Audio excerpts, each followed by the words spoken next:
So now one person on that album is in the same room, all right? And the last album too. All these albums before that too. I've been doing that for years. And so now I said, okay, what do we got here? We got not Ted, Doug Pinnick, sorry, D. Schneider, that's the name I'm looking for. I think all these names in my head, it's like, so I got D. Schneider, I gave him 2 or 3 tracks. What do you want to do? He picked Little Red Rooster. They picked that one. Okay. Then I go to Ted Nugent. I got this song that really fits you, man. You want to do that? Spoonful with Bob Daisley from Ozzy on bass. Oh, hmm. And then we got My Singer to Sing It. Hey, Terry, great.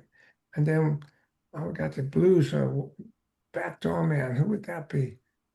I mean, the Doors did it, but they didn't do it like this, you know.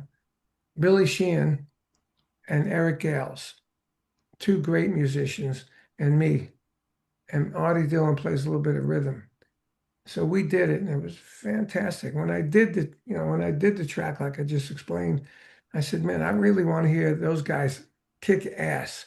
So when it's like a 6/8, dun, dun, dun, dun, dun, dun, dun, dun, dun. I said, I want to see them kick ass. So at the end of that part one, I called it, I added a part two, that tempo. And so I sent it to Eric. And he sent it back. He didn't play on that part. I said, why don't you play on that part? He said, I thought that's for the drums. I said, no, that's for you to kick butt. So he got on there and kicked butt. And then I gave it to Billy, which is interesting. I usually do the bass first. So Billy is so awesome. He was playing some of the solo parts that Eric did together with Eric. So when I got it back, it's like I get surprises. And Yeah. that was a hell of a surprise. Just like it was a surprise that Eric didn't play the up tempo. But then he did, and I gave it to Billy, and he played stuff that was so cool. I said, wow, that's a great surprise to hear that, you know? And then, same thing with the D track. I did the demo, and there were certain things that had to be on there, like a wah wah pedal, that Artie did, my guitar player, and Dee was singing it. And then I said, well, I already did the basic rhythm track. I need a lead player. Who would be? So I asked my label, who do you got that's not going like all the time? That's really bluesy. He said, what about Tracy Guns? I said, yeah, good one. So I called Tracy and got him on it.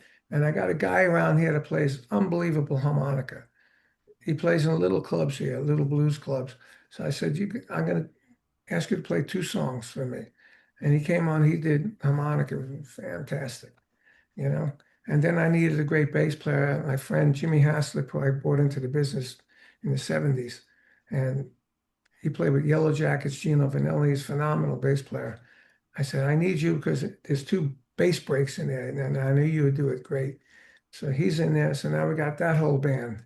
And that's how everything was put together. I had a list, spreadsheet of the songs, and a spreadsheet of the names, and I would slowly put them together on this plate and see.